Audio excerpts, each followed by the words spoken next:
So I've been doing this thing now where every time I talk about a Jamie Lloyd show, I bring the ring lights further in so you can actually see them. But I'm also like, does this just look better? Can we discuss the fact that the New York Times loved this show, same production of this show, same principal cast, and then didn't love the Broadway transfer? The only difference is that it was in New York. Do the New York Times simply not like New York? Is that a question we now have to ask ourselves? Oh my god, hey, welcome back to my theatre-themed YouTube channel. My name is Mickey Jo, and I am obsessed with all things theatre. Truly, deeply obsessed, which is why I'm about to spend the next hour of my life reading through like 10 to 30 reviews of a Broadway production I have not yet seen. I have, however, seen it twice when it was here in the West End. I am talking about the brand new revival of the musical Sunset Boulevard. It has just had its official opening night at the St. James Theatre in New York on Broadway, but earlier this year and right at the end of last year, it was running at the Savoy Theatre in the West End. It was a huge success over here. It was not universally praised, but it was largely critically praised, and it made a significant impact among audiences and the theatre community, allowing it to go on to win multiple Olivier Awards, including Best Revival of a Musical, Best Director, Best Leading Actor, Best Leading Actress, and more. I think there were more. I believe there were more. Both productions have starred Nicole Scherzinger in the role of Norma Desmond, a role previously played on stage by the likes of Glenn Close, Betty Buckley, Patti LuPone, Elaine Page, Diane Carroll, and more. And she has been joined on either side of the Atlantic by Tom Francis, rising star Tom Francis, as well as rising star Grace Hodgett-Young, and Olivier Award winner David Thaxton. Now, the show itself is the adaptation of a Billy Wilder film, an old Hollywood film which starred Gloria Swanson as the reclusive, faded silent screen star Norma Desmond. It was musicalized by Andrew Lloyd Webber after Sondheim and Kander and Ebb both either said no or failed to do so, with the lyrics by Don Black and Christopher Hampton. It was first seen on stage in the 1990s and has been revived a couple of times both in the West End and on Broadway. Interestingly enough, every Broadway production of Sunset Boulevard there has ever been started in London first and then went there. But those productions previous to this most recent one have been noted for their lavish sets, their grand costumes, their turbans, their staircases, their cars on stage, their swimming pools, their, thorough design elements. Although, interestingly enough, in finding the reviews for this production just now, I accidentally stumbled upon Ben Brantley's review for the New York Times last time it was on Broadway, in which he immediately noted that the set even then was more stripped down. Nothing compared to this later version, but evidently the way that things have been heading. And the minimalist aspects are just one of the many changes in this latest version of the show. The casting reflects a slightly different approach, the costuming, and of course the extensive use of onstage cameras and this giant video screen. All of which have guaranteed that this production of Sunset Boulevard has certainly made an impact, but did Broadway's critics take to this production as positively as the West End's did at the end of last year? That is what we are going to take a look at in today's new video. If you enjoy this video and you want to see more theatrical commentary, reviews of my own, as well as theatre-going vlogs and interviews here on my channel, make sure you're subscribed with the notifications turned on. You can also find me on all major podcast platforms, as well as Instagram, TikTok, and the app formerly known as Twitter, as MickeyJoTheatre.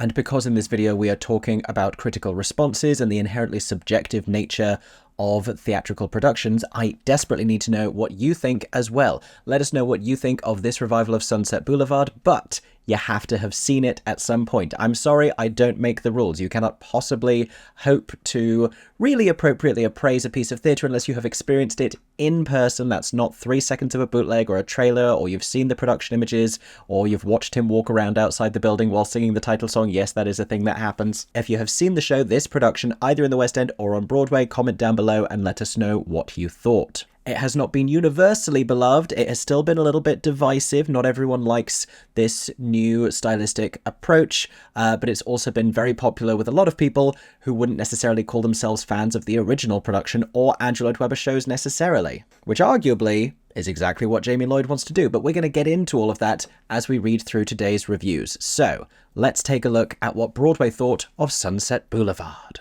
Sunset Boulevard. Can't reach my laptop. Okay. So on balance, there are many positive reviews here. There are also many mixed reviews. A comparison that's being made a lot is the recent revival of Cabaret, which was received very differently in the West End and then subsequently on Broadway after transferring. Both productions originated in London, very successful, very award-winning here, went over to Broadway expecting the same response. Cabaret did not get that same response. Neither quite has Sunset Boulevard, but not to the same negative extent. Let's begin by reading the much talked about review by Jesse Green in the New York Times, who is himself much talked about. This is being touted as a mixed review. He calls it a fascinating Broadway revival of the bombastic 1994 musical, which blows it up even further. And he notes that despite Norma Desmond having famously declared in the film Sunset Boulevard that it's not her but the pictures that got small, the opposite is true on Broadway these days. In musicals especially, video and projections have grown ever more dominant. Tell that to the play that's coming in this season. The Picture of Dorian Gray at the Music Box Theatre features even more screens than this one does with Sarah Snook. I can't wait to see and hear what they think of that one. He goes on to say, perhaps it is not so much an irony as an inevitability then that at the St. James Theatre, where a revival, the musical, I've told you this already, live video streamed onto an LCD screen more than 23 feet tall are so big they almost blot out the show below. But alas, only almost. Knife. Twist. For despite many fascinating interventions by the director Jamie Lloyd and his technical team, and the fact that it is based on one of the greatest of movies, he likes that, the musical remains too silly for words. Twist, twist, twist. In that sense and others, Norma would have loved it. Which I personally would put above the marquee. That's the pull quote, I think, from this. However, he clarifies, which isn't praise. Twist. You will recall that Norma is deluded, a washed-up silent film star who in her 50-ish dotage haunts a grand ghostly Los Angeles mansion with only her grim manservant, Root, and a recently dead chimpanzee for company. Why you gotta bring up the chimp? The chimp barely features in this gosh. Yada, yada, yada, yada, yada, yada, telling us about the plot. Interestingly enough, he contextualizes the rest of this review by telling us about the film, which, you know, you gotta hand it to him. Not a lot of critics are going to go into this kind of depth on the source material and kind of evaluating it at that stage. And like, I mean, when you're reviewing a revival, it's one thing and a necessary thing to go back to the original production, but it's quite another thing to then go back from that and question why that even exists in the first place by looking at the film. So Jesse Green says, the 1950 film, directed by Billy Wilder, stands at a wry remove from these tawdry proceedings, with a cool appreciation but no embrace for human pathos and the hysteria of Hollywood dreams. Norma is a drama queen, Joe a gigolo, Betty a simp, and Max a goblin. We know nothing of their emotions beyond what their actions show us. A musical cannot work that way. Opening their mouths to sing, characters are all emotion. Perhaps that's why Stephen Sondheim and later the team of Kander and Ebb abandoned attempts at adaptation. In fact, Sondheim evaded it because Billy Wilder told him personally he thought it ought to be an opera because it's about a dethroned queen. Sondheim agreed, and so never did it. Lloyd Webber, I guess, said nah, which is exactly what Jesse Green tells us about next. And he does devote a lot of time to talking about the material, which you still have to do in a revival. Like, the material still has to be there. Lloyd Webber's music, some of it quite stirring, at least delivers the largeness and fragility of Norma's self-regard in songs like With One Look and As If We Never Said Goodbye, which of course are the two musical highlights of the score. But the lyrics, often accented on ridiculously wrong syllables, are fatally awkward, and the book, softening everyone in the process of giving them legible motivations, turns Wilder's worldliness into kitsch. I have to believe that Lloyd, who has directed exceptional New York revivals of Betrayal, A Doll's House, and Cyrano de Bergerac, knows all this. Indeed, his production feels like a response to the problems of the 1994 musical, and wherever possible, a distraction from them. Is the material campy? Make it campier. Is the mise-en-scène clunky? Get rid of it. Is the music bombastic? Bomb the audience's ears with it. And I will give it to him again that this is an interesting question to pose. And Jamie Lloyd's relationship to the material is something that does get, called into question in these responses. Is this a director trying to fix a version of the show? Is he just trying to illuminate it in a new way? That's always kind of been paramount in his mission statement, is just trying to bring out truth from the thing. And from a third-party perspective, those could look like exactly the same thing, trying to overwrite a previous version and change its oddities and its problems and its flaws, and trying to just bring out, the best of it and trying to unearth the gems of humanity and emotion and honesty, the same choices can be interpreted both ways. Moving on to the performances, Green says, this is all at its most intense in Scherzinger's exciting yet exceptionally weird and counterintuitive performance. Those are not words I've heard associated with it thus far. That a stunningly youthful woman of 46 is playing a character said to be about 1,000,000 years old is the least of it. Gloria Swanson in the movie was only 50. In fact, Patty was a similar age when she first did it in London. Nor are we meant to take it literally that Scherzinger is barefoot throughout the show and wears only a slinky slip dress. Well, I'm glad that he got that one. This is a stripped-down Norma, which you might well argue is no Norma at all. And I disagree wildly, Billy wildly, with that statement, because it's an exposed Norma. And I think we see so much truth there. Scherzinger's casting has been called into question since day zero on this. Since it was announced that it was happening, they were like, she's too gorgeous, she's too glamorous, we can't possibly believe her as a haggard old woman.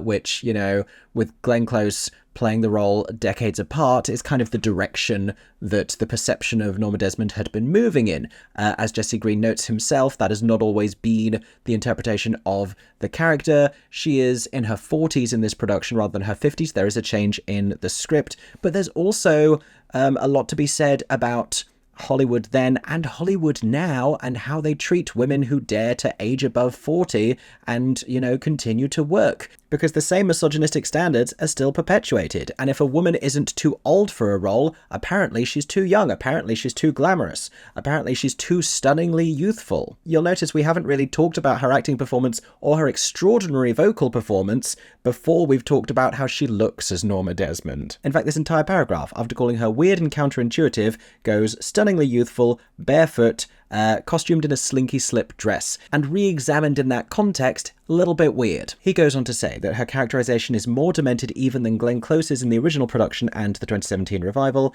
If sometimes a zombie, at other times Scherzinger makes each gesture feel like a semaphore flag, ornately choreographed for people on land from a ship at sea. Scherzinger's singing is likewise gestural, poised, aimed, and detonated syllable by syllable, fiercely drilled and smartly deployed, which I think was complimentary.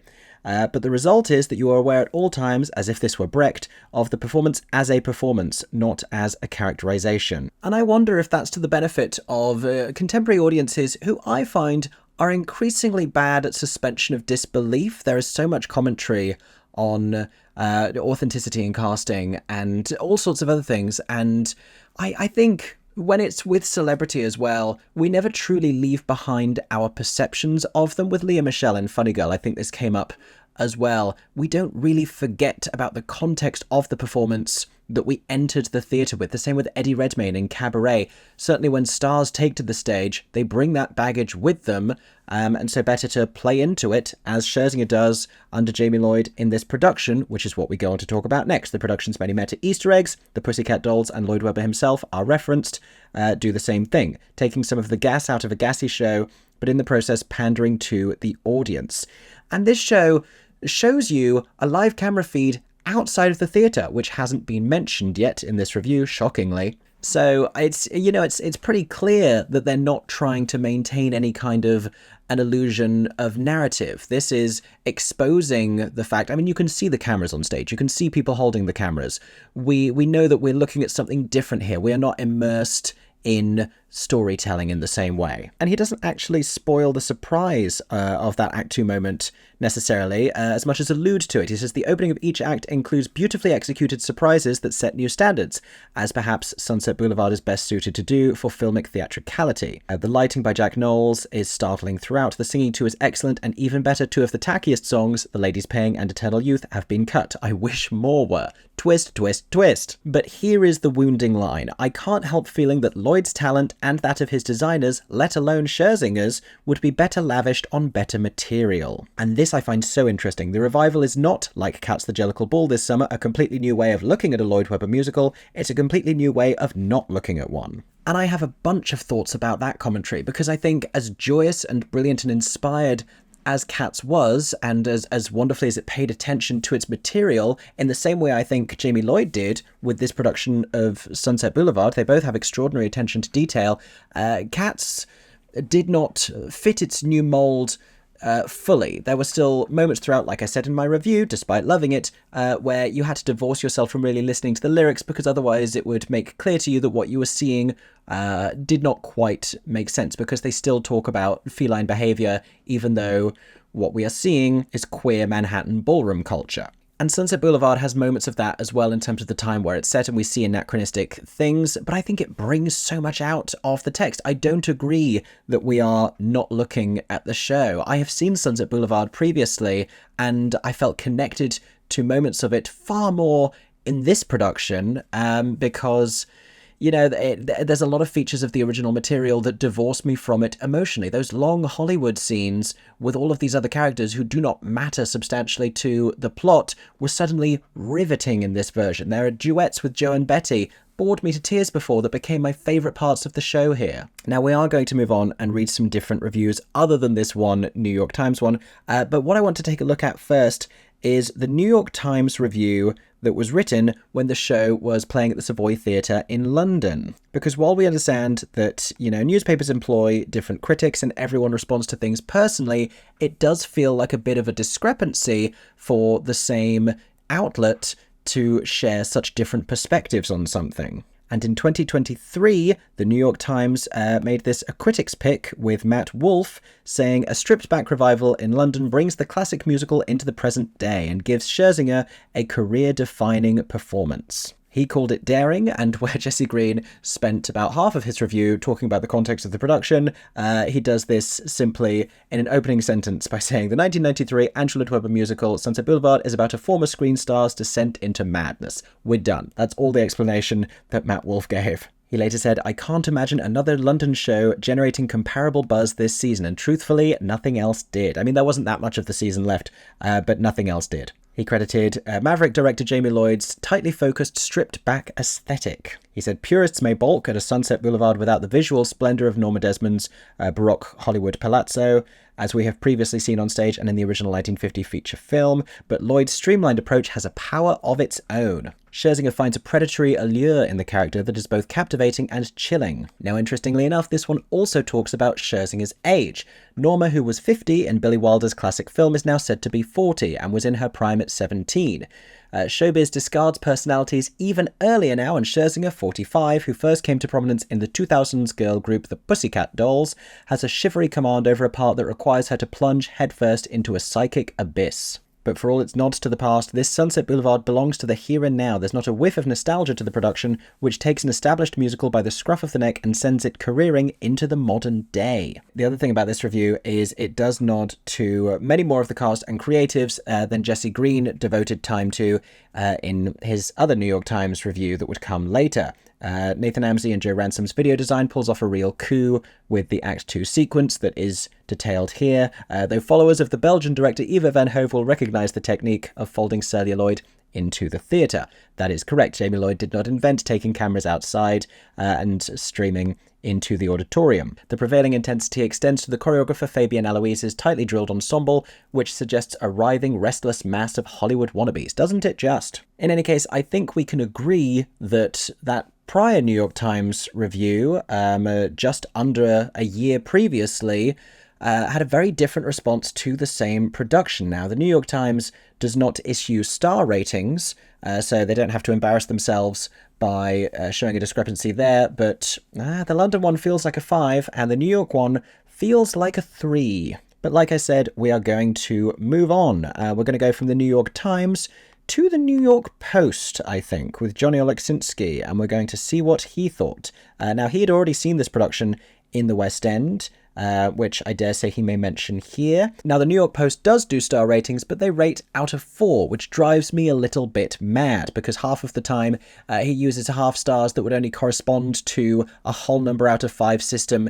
Anyway, I don't know that he has any say over this, but it's a conversation I'm not going to stop having. His headline is, Nicole Scherzinger stuns in scorching, brilliant Broadway revival. 4 stars out of 4 stars. He says, age is just a number, right, Norma? And he calls Sunset Boulevard Broadway's most exhilarating show in years. And that will go above the marquee. So much energy, freshness, and unrelating intensity, that's a word we're going to keep hearing, courses through the veins of director Jamie Lloyd's startling production of Andrew Lloyd Webber's musical from beginning to end. You'd swear it was brand new. I agree. And adrenaline pumps through our bloodstream anytime the extraordinary Nicole Scherzinger, making her wondrous Broadway debut, wails a note. And with that, her Tony Awards campaign begins. In fact, it's already begun, but Mr. Oleksinsky is really teeing her up there. She's otherworldly as that reclusive has-been Norma, a revelation. And when the former pussycat doll belts Lloyd Webber's stirring ballads with one look and as if we never said goodbye, as haze dreamily swirls behind her, the audience all but levitates. A review like this is what we call a love letter. The entire production leaves you breathless. We're transfixed from the moment the giant video screen, this staging's chandelier, descends from the rafters bearing the image of actor Tom Francis's dangerous eyes as struggling screenwriter Joe Gillis drives towards his doom. Thus far, not much has been said about Francis. I mean, he is, as everyone is in this production, eclipsed by the extraordinary performance of Scherzinger, who not only does an awful lot, but does it very well. But he did win the Olivier for Best Leading Actor in a Musical, and offstage, he is also very talked about because of everything that he does at the start of the second act, which you can read about in other places if you don't know what I'm talking about. I talk about it in my own full review of the production, which you can go and watch here on YouTube. And I've also talked about some of the drama that's come into that conversation recently in a more recent video here on my channel. But what does the New York Post review make of the lack of set? Call it No Set Boulevard, he wittily says. The director has tossed out the grand mansion with its endless staircase and left just a couple of chairs. Sometimes no chairs, and they sit on the floor. There's no 1930s Hollywood lots and sound stages. Scherzinger wears a silky black dress instead of a turban and form-concealing shawl. The lady's paying has been cut. Good. And anachronistic dances a la The Robot have been added. Norma, desperate to be half her age, sometimes speaks like she's filming an Instagram reel. He's referring to a vocal fry moment that she does and gets a laugh with. There are several anachronistic moments like this. Interesting inference, actually, that it's a nod to her trying to appear younger. I think it's all just a part of the contemporary celebrity culture that is being married to this production. A sensual dancer, young Norma, Hannah Yun Chamberlain, tickles and tortures Norma with memories of her glory days. I'm glad that Hannah has had a mention here. She was also part of the London cast. I think she's wonderful. Choreographer Fabienne Aloise's movement ranges from alluring to chaotic. It's a lot, but some way, somehow, it all works magnificently. Then we have much discussion of the dynamics of the characters and the narrative. Praise for lighting designer Jack Knowles, and then some words for Tom Francis. Smouldering and velvet-voiced in his Broadway debut, walks away with the musical's biggest talker at the top of Act 2, a feat involving video cameras, fresh air, and a mountain of logistics. Truly, so much going into this moment. If at any point you think it's not incredibly complicated, you are wrong.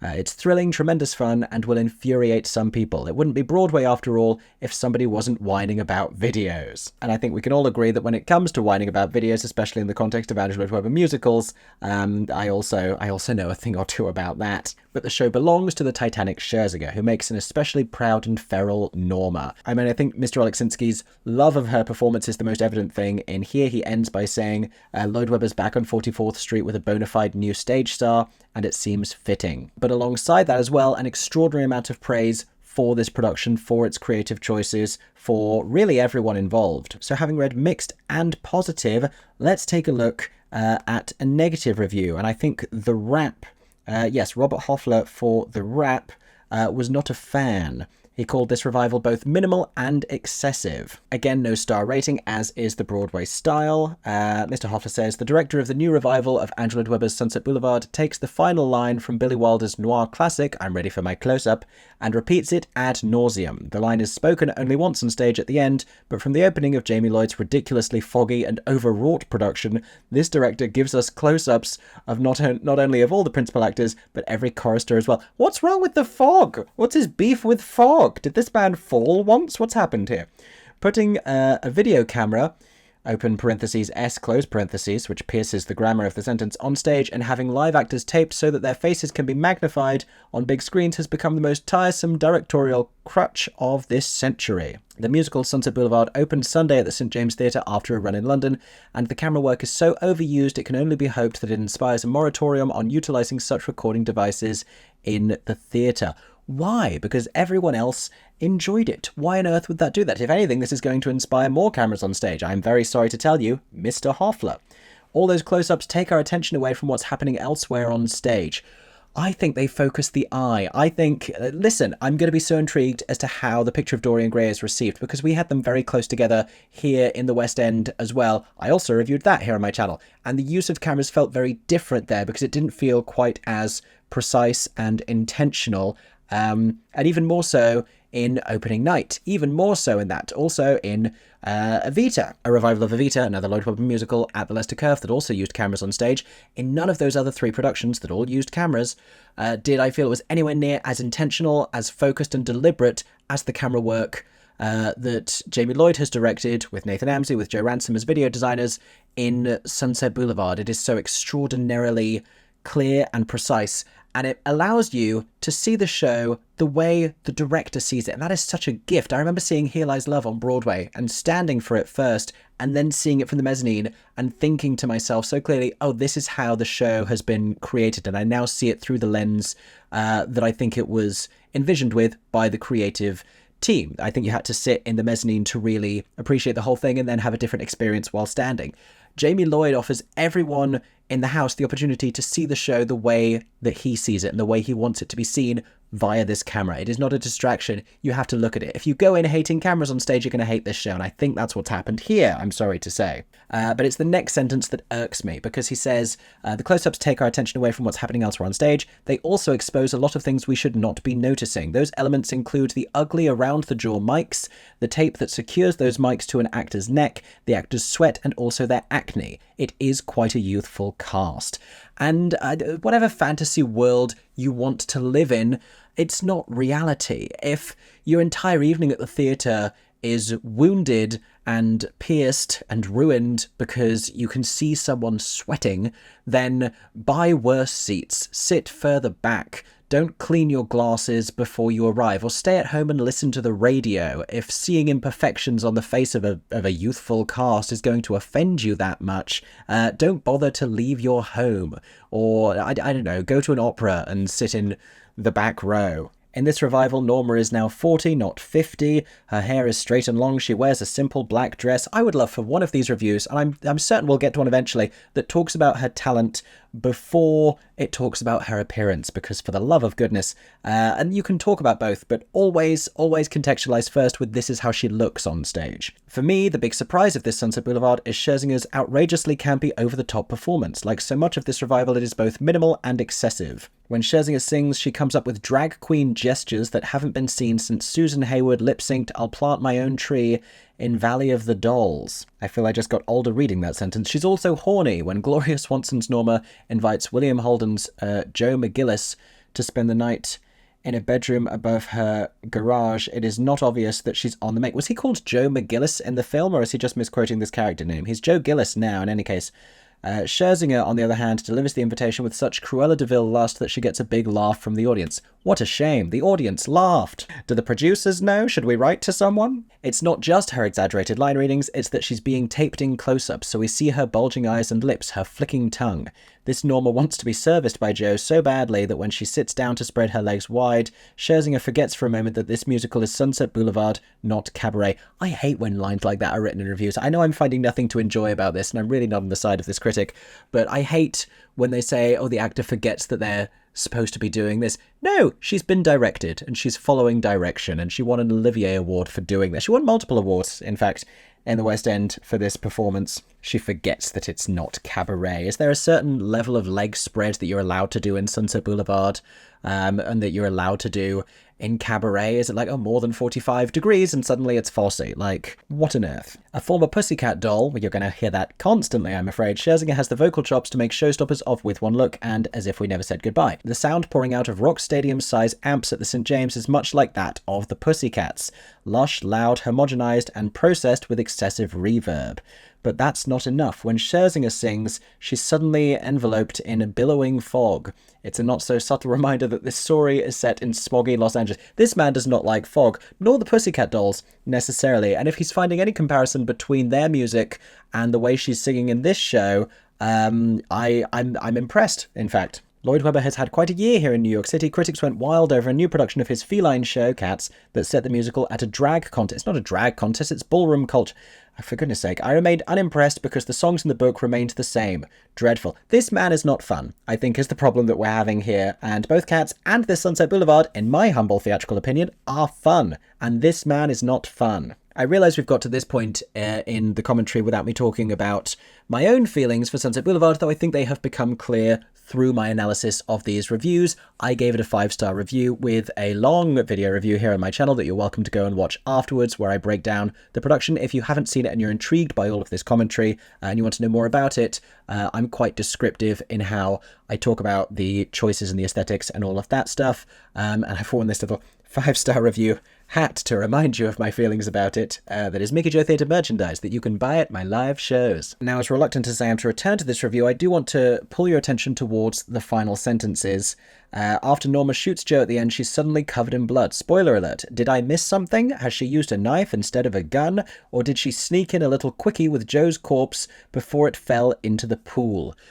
Which, you know, is not a bad inference, actually. I think that's quite a fun idea for this production, but my interpretation of it always was that she literally just devoured his heart in a figurative and literal sense. I mean, we see the literal manifestation of the figurative idea because he has blood on his chest, she has blood coming from her mouth. That is kind of where I took that, but the audience understands well enough that he's dead, she's killed him, she's covered in his blood, and she's at a point of such psychosis she can't even comprehend that. And that's really all we need to know for this story to work, because this story is not being literally realized on stage. And he knows this. He's just being, I struggle for a kind adjective, facetious. Let's go with that. Ending, weirdly, with a question. He writes, and why is Scherzinger suddenly channeling Sissy Spacek from Carrie? To that and to the rest of this review, I reply, I just don't know what to tell you. Let's return to one of the other ones that is sort of classified as a mixed review, because I find those the most interesting. And Sarah Holdren has written about this for Vulture, and I'm desperate to read a woman's perspective on Sunset Boulevard and Nicole's performance in particular. Sarah writes, Nicole Scherzinger is gargantuan and almost feral. She begins by noting that the composer Lloyd Webber and the director Jamie Lloyd might seem like an odd couple at first glance. The literal baron of musical melodrama and the heavily tatted working-class raised stripper down of classics. If you read that sentence too fast, it looks like Jamie Lloyd is a working-class stripper. But despite their divergent aesthetics, you can say that again, despite their divergent aesthetics, both director and composer are Lloyds in search of effect. Isn't that true? They want an audience breathing hard and they trust that feeling hard will follow. Thinking hard is a distant third priority. Putting a slightly finer point on it, Sarah says, both these blokes rubbed me the wrong way. It can be difficult to feel unalloyed excitement for the parade of male auteurs produced by Europe and the UK, directors with piles of accolades and severe stylistic signatures, whose work lands on Broadway or at the Park Avenue Armory or the Shed like a flash bomb. It may as well be purpose-built to dazzle Americans with the wonders that can be produced with actual government funding and a lasting apprentice-to-master pipeline, at least where promising young men are concerned. Okay, if that is to be a sweeping critique of the British theatrical establishment, Jamie Lloyd has been nurtured by some institutions with government funding. This particular production obviously did not come from that background. True enough, he has worked and honed his craft at the Donmar Warehouse and at the National Theatre. I don't think that's a criticism to be made, so much as it just feels like a jealous resentment, I'm sorry to say. And our country and our government do not support and platform theatre the way that they ought to, but a certain amount of government funding for the arts is not a thing to criticise or necessarily portray as inherently misogynistic, I feel. But speaking in the third paragraph of this review about the actual show that it's reviewing, Sarah writes, I dared myself to come into Lloyd's revival of Lloyd Webber's 1993 mega musical Sunset Boulevard with a wide open mind.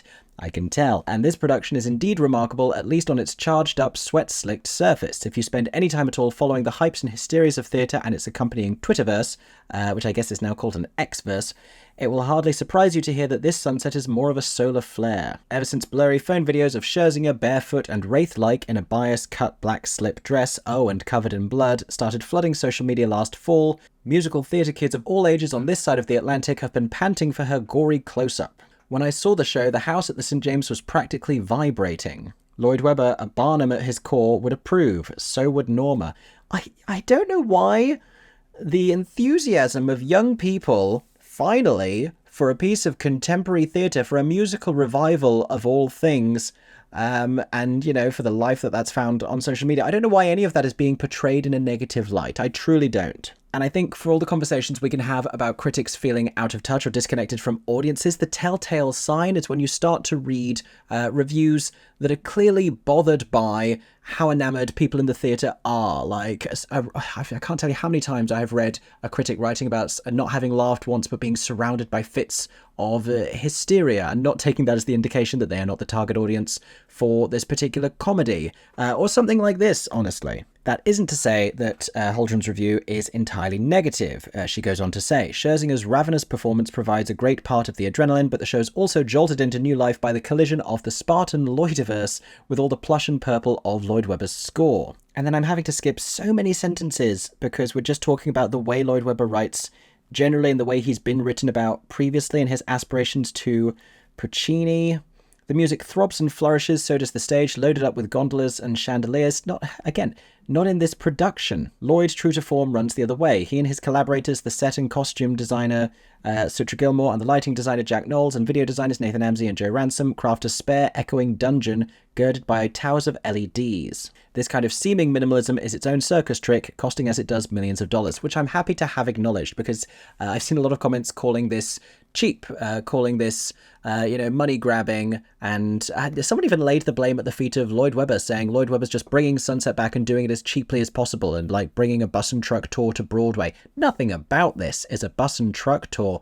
This is an extraordinarily expensive production that Lloyd Webber himself had very little creative say on because he is less involved as a producer these days. And on a Jamie Lloyd production, Jamie Lloyd is the driving creative force, not even the producers. Speaking of the use of video on stage, which is an interesting feature of all of this conversation, she says, Amsey and Ransom use live feed camera rigs manipulated by the actors to fill a massive moving wall panel that backs the set, or floats ominously above it, with lurid close-ups. Perhaps you've tired of this device and perhaps you haven't, but at least here it functions to keep the movie and the idea of movies alive in the space, which I could not agree with more. And that's kind of the first time we've read this here, is the idea of video design being used to represent the inherent relationship between this musical and, the world of Hollywood, the world of cinema. No one has, as of yet, from what I've read, leaned into that metaphorical relationship quite as much as I did in my previous review when I talked about Norma being a character that is trapped inside of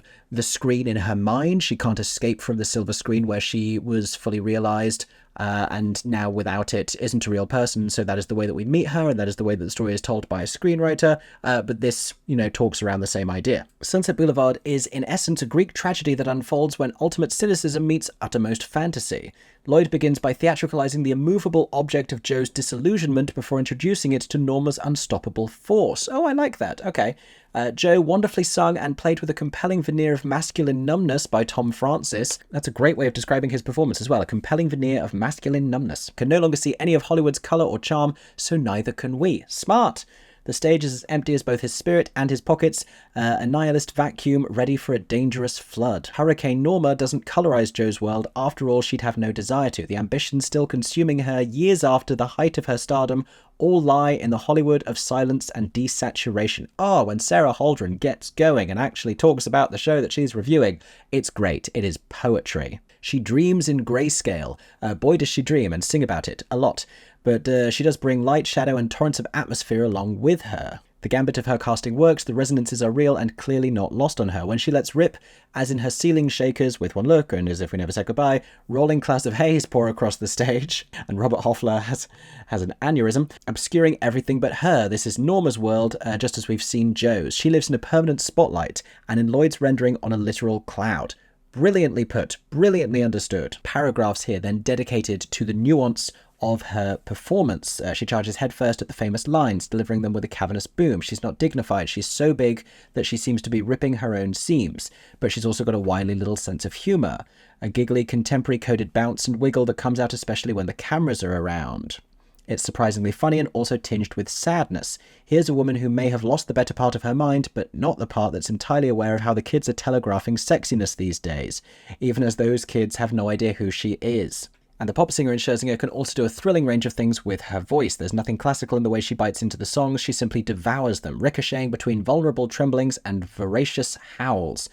And then my favourite sentence, Lloyd mics the bejesus out of his shows. Oh, you don't get a lot of bejesus in reviews these days. The results are mixed. Yes, it's exciting for Scherzinger to be able to go internal, her breathy whispers beamed into our ears, but on the loud end, the organic power of her voice is eaten by the amplification. And then, contrary to what we just read, Sarah Holdren likes the ending of the play. On the other side of the scale, she says, Fisher and Lloyd are able to release something animal in the horror of the play's bloody finale. I won't spoil the details of it, but it's not just a straightforward matter of firing Chekhov's gun. Between retina-burning flashes from Knowles that suggests something altogether grislier than a gunshot, something with teeth. I agree, Sarah Holdren, I agree. And then finally, words about David Thaxton, who I think is giving the subtlest, most careful, most intelligent, most brilliantly crafted performance in this. And I mean, Scherzinger is sensational and extraordinary, but David Thaxton, I think, incredibly underrated as Max.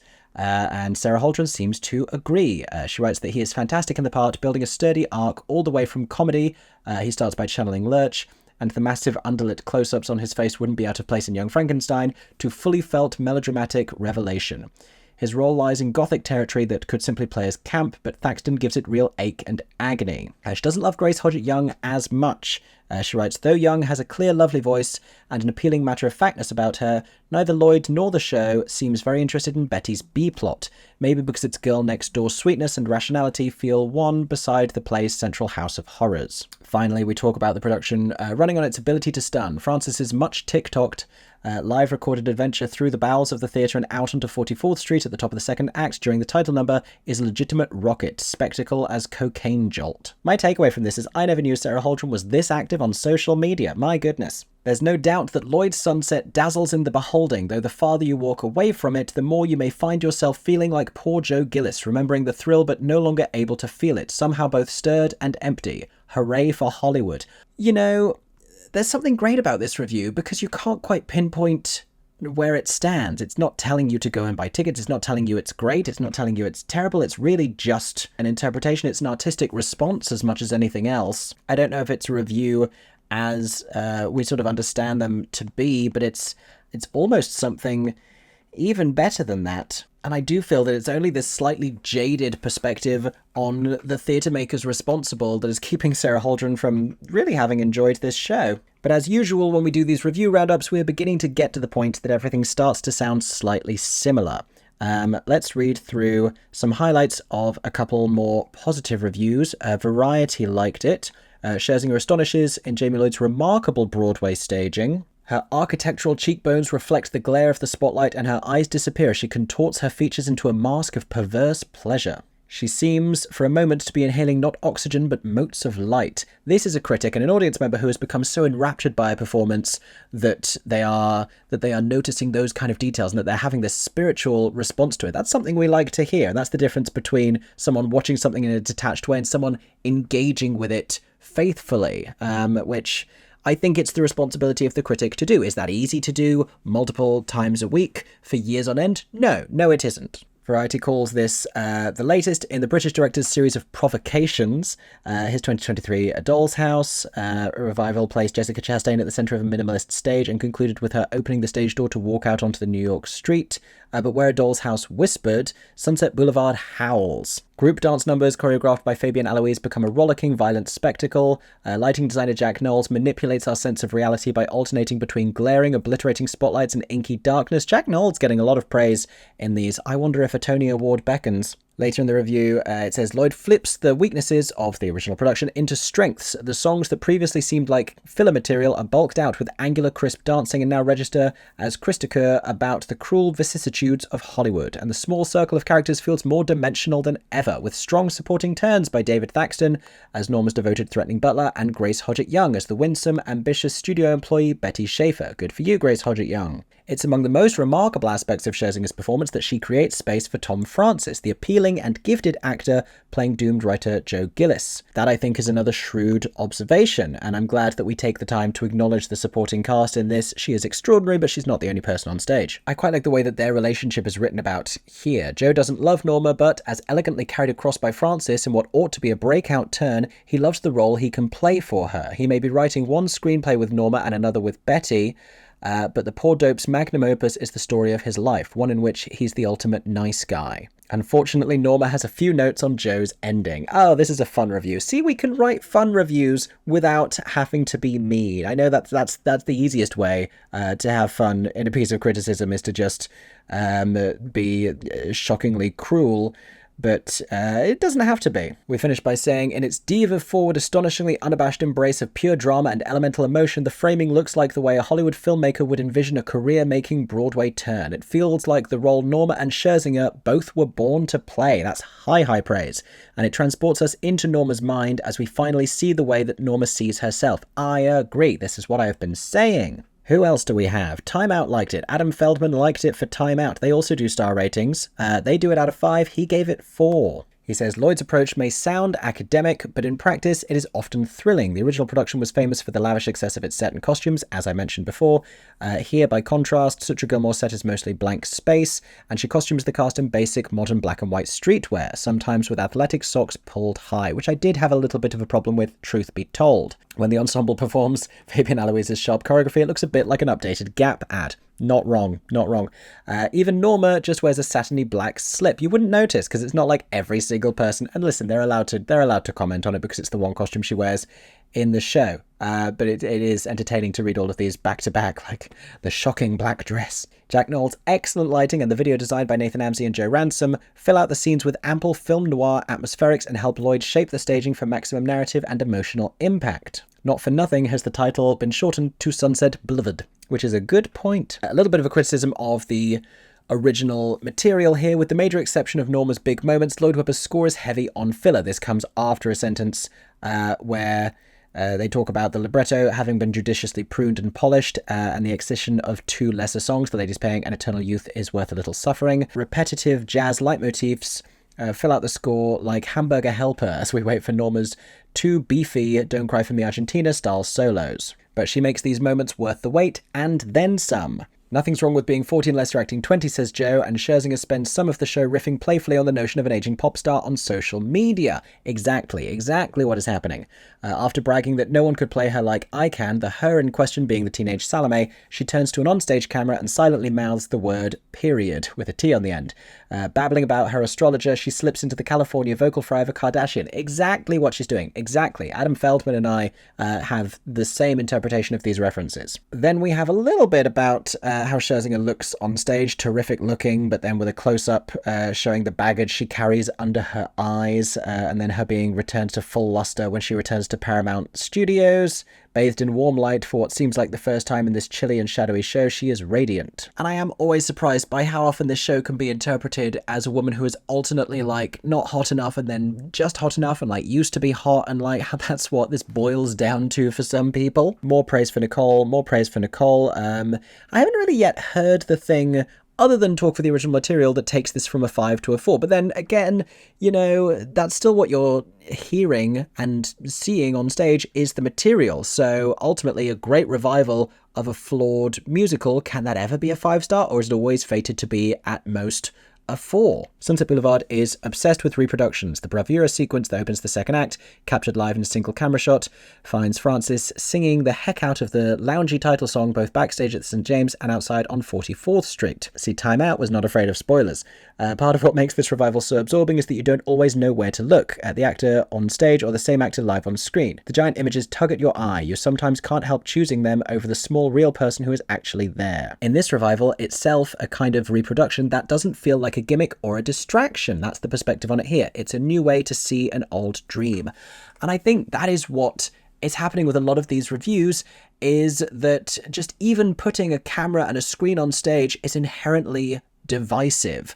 And so that's one of the factors that is really splitting opinion here. Have they seen more of it in New York than we have in London? I don't know. Certainly this year alone, like I said, we've already had Sunset Boulevard, Dorian Gray, opening night, the Evita in Leicester. We are seeing it frequently now. It's happening a lot. Romeo and Juliet, again by Jamie Lloyd, did that in the West End. We are getting a lot of cameras on stage, and yet that didn't seem to be to the detriment of the critical response of Sunset Boulevard in London. It didn't seem to offend British critics as much here. The other thing that I think is emerging slightly in these reviews, if I can be so bold as to say so, is that there has been a historic distaste for Andrew Lloyd Webber among specifically the theatre critics of New York. And I don't wish to just wrap all of this in a neat little bow if they just don't like Andrew that much. But it's also, you know, anecdotally, what I've been told when this was winning over audiences in London at the same time as people were a little puzzled by the last ever Sondheim musical.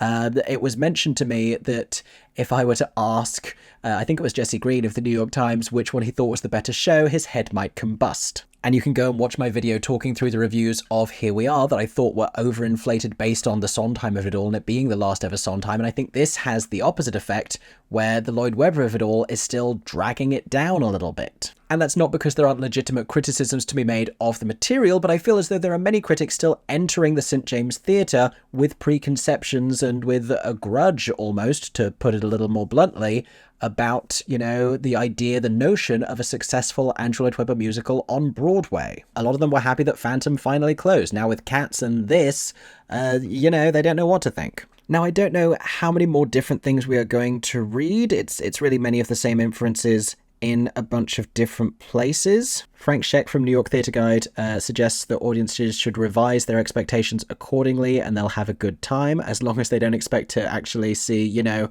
Sunset Boulevard. Again, I would say this is not and has never been a musical about stairs. I've said it before, I'll say it again. He gave it 3 stars out of 5. Let's make this the last one that we read and find out a little more about why. Forget directing, he says. What Lloyd is really a master of is self-promotional branding. Who hurt this man? The production, starring former Pussycat Dolls singer Nicole Scherzinger, is bound to prove divisive, with purists howling at the radically stylized, minimalist reinterpretation and others likely to be thrilled by the undeniably striking full-throttle staging. This critic is firmly in the former camp, even while admitting that the show is wildly entertaining on its own bizarre terms. Unlike the massive sets of the original production, which depicted, among other things, former movie star Norma Desmond's Baroque Hollywood mansion, Sutra Gilmore's set design consists of little more than the occasional chair. Not that you'll be able to even see those, considering how much stage fog is unleashed. Did Mr. Shrek, did I say Shrek? Did I mean Sheck? I meant Sheck. Did Mr. Sheck and Mr. Hoffler go on the same night and spend the entire intermission complaining to each other about how much fog was on stage? Because I just feel like that's what happened here. If that's not what happened, I'm happy to be proven wrong. Not once did I see this production and think, you know what, that's far too much fog. Why? And don't even try to figure out the timeline. Scherzinger, at age 46, seems much too young for the role. I know Swanson was only a few years older, but still what? You are a critic. You are a critic writing a professional review of this production, and you're going to say, I just think she's too young for it. I know that factually she's not, but still, your issue here is not that she is too young, it's that she looks too young. It's that your perception of her is too young. Your interpretation of a woman who is, you know, too old to be considered glamorous, too old to be considered professionally viable, does not align with what you are seeing here because you think she's too hot. Like, what is this? I would go as far as to say that's a little bit gross, actually. This is a production that challenges you to look beyond that and ask different questions about these characters and about Hollywood. That's passed this critic by, I feel. He also talks about the car race sequence featuring a giant close-up of Francis's sweaty face. He says the staging reveals Lloyd working hard, oh so hard, to impress us with his ingenuity, including his by now familiar shtick of having the performers address their gut dialogue not to each other, but directly to the audience. That "hey, I'm directing here" approach is most strikingly demonstrated in the title number, in which we see live video footage of Francis walking around backstage as his fellow castmates engage in such behaviour as discreetly snorting coke, posing with a life-size cutout of Andrew Lloyd Webber. God, if I knew this sentence was this long, I wouldn't have started. I'm sorry to all of you. And in Scherzinger's case, writing the phrase "mad about the boy" in red lipstick on her dressing room mirror. We made it, we got through it alive. Then he walks out of the theatre onto 44th Street and dramatically performs the song surrounded by menacing-looking bodyguards and NYPD officers, your tax dollars at work, as New Yorkers and tourists whip out their cell phones to film the bizarre spectacle. It's an impressive feat of logistics and an undeniable coup de theatre, but what the hell it has to do with Sunset Boulevard is anybody's guess. an utterly beautiful and spectacular missing of the point. The point being this entire thing framed from his perspective, the entire thing being as meta-theatrical as it is, and he knows this. This critic was not born yesterday. I have to believe that this is a professional theatre critic who knows what he is talking about, and who, if he saw these same devices featured in a play, would engage with them in a more honest way. But that's just not happening here, because he has preconceptions, because he has prejudices, because he has feelings about the original production, because he has feelings about, I don't know, because it being a British composer, a British director. I don't know what is going on here, any or all of the above, because he has feelings about Nicole Scherzinger and Tom Francis's demonstrated hunkiness by his frequently stripping down to black boxer briefs. I'm not going to read any more of this review because it's making me irritated and uncomfortable, frankly. But what I think is disappointing, really, from some of these reviews is the refusal, and the sort of unashamed refusal, to engage with this show on its own terms. And true enough, like, Jamie Lloyd is not the first person to use these techniques, and he uses them in a lot of other things. And had I seen Romeo and Juliet first and seen this second, I might have been a bit more jaded about it, and I might not have embraced it in the same way. And perhaps that's the reason that younger theatregoers who are newer to this kind of stylized direction are more excited about it. That's something we definitely have to acknowledge. I don't think it's a case that British theatre just has lower standards, because some of the most celebrated work from recent years on Broadway, including last year's much critically celebrated Best Revival, Merrily We Roll Along, also came from London. But that one, interestingly enough, was not a particularly huge hit in London. It didn't sell all that well, so it wasn't going, and there was 10 years then before it made its way to Broadway. It wasn't arriving with this weight of expectations of, oh, they loved this in London. And I think that's a factor sometimes as well. And, you know, again, this is just anecdotal, but I feel as though sometimes if something is a big hit in London, Broadway critics arrive at their press performances going, well, we'll see about that. They don't like to be told what they should expect before they've seen it. They don't like to feel pressured into loving something, so they look for the problems. They look for too much fog on the stage, too much sweat on the face, these ridiculous little things, when this is, in so many ways, I believe, such an extraordinary production. But those are my thoughts, and theatre is inherently subjective, which is why we read through these reviews in the first place. I don't think there's anything else that we can glean particularly. If there's another very interesting review that you have read, let me know in the comments, something that brings a different perspective or talks about different things, and maybe share it in the comments section, as well as please sharing your own thoughts. I would love to hear from all sorts of theatregoers with all sorts of different experiences and different perspectives. What do you think of this particular revival of Sunset Boulevard, whether you saw it in the West End or on Broadway? Obviously, it's the Broadway transfer we're particularly talking about here, but let me know. You can go check out my full thoughts on it in my full video review. I may be getting to see it again in the next few weeks because I am headed back to Broadway. Make sure you are subscribed, turn on the notifications so you don't miss my upcoming content. In the meantime, I hope you've enjoyed the video, and I hope that everyone is staying safe and that you have a stagey day. For 10 more seconds, I'm MickeyJoTheatre. Oh my god, hey, thanks for watching, have a stagey day. Subscribe!